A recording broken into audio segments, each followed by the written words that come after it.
4, 3, 2, 1. Today we're going to be looking at Genesis chapter 26. Genesis 26 revolves around a new character, Isaac, in a very similar situation that we see his father Abraham in earlier in the book. There's a famine in the land, and because of that,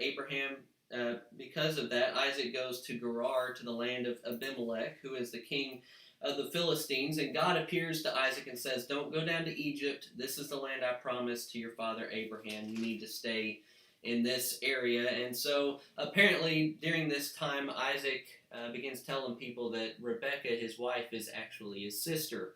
But Abimelech finds out about this, and he says to Isaac, beginning in verse 9, he says, "Behold, she is your wife. How then could you say she is my sister?" Isaac said to him, "Because I thought lest I die because of her." Abimelech said, "What is this you have done to us? One of the people might have easily lain with your wife, and you would have brought guilt upon us." So Abimelech warned all the people, saying, "Whoever touches this man or his wife shall surely be put to death."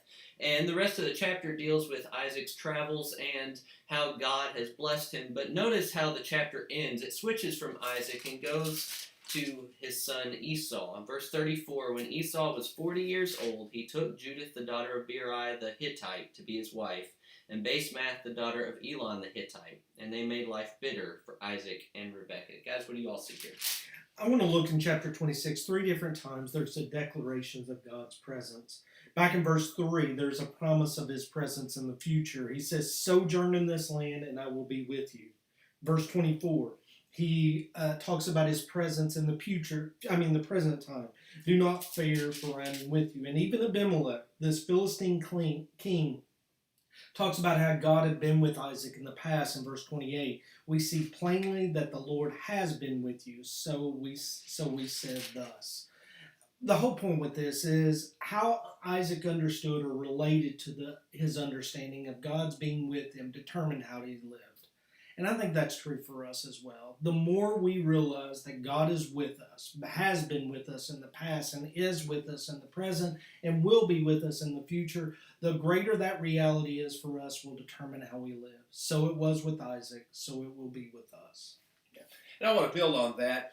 In verse 28, Isaac ends up setting up a covenant with Philcol, who's the commander of one of the regional areas.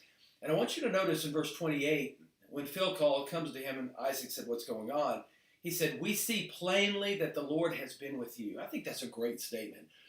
Based upon what you just said, David, because the Lord was with Isaac and Isaac was blessed by God, he was living in a godly manner, other people saw it. And they saw it plainly. I think that's a challenging idea for us. Can that be said of us in our interactions with other people?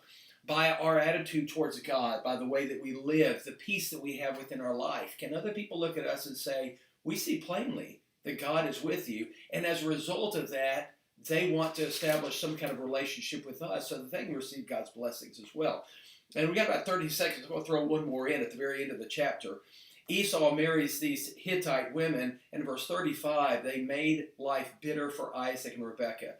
There's no telling how bitter they made it for Esau as well. But I think there's a good lesson there for us when it comes to marriage and who we marry. When we marry ungodly people, it's going to affect us. And oftentimes, it's going to make our lives bitter. That's not to say that we can't convert them, but it does mean that we need to show a lot of wisdom because that judgment will sometimes follow us and affect other people, our children, or other family members for the rest of our life.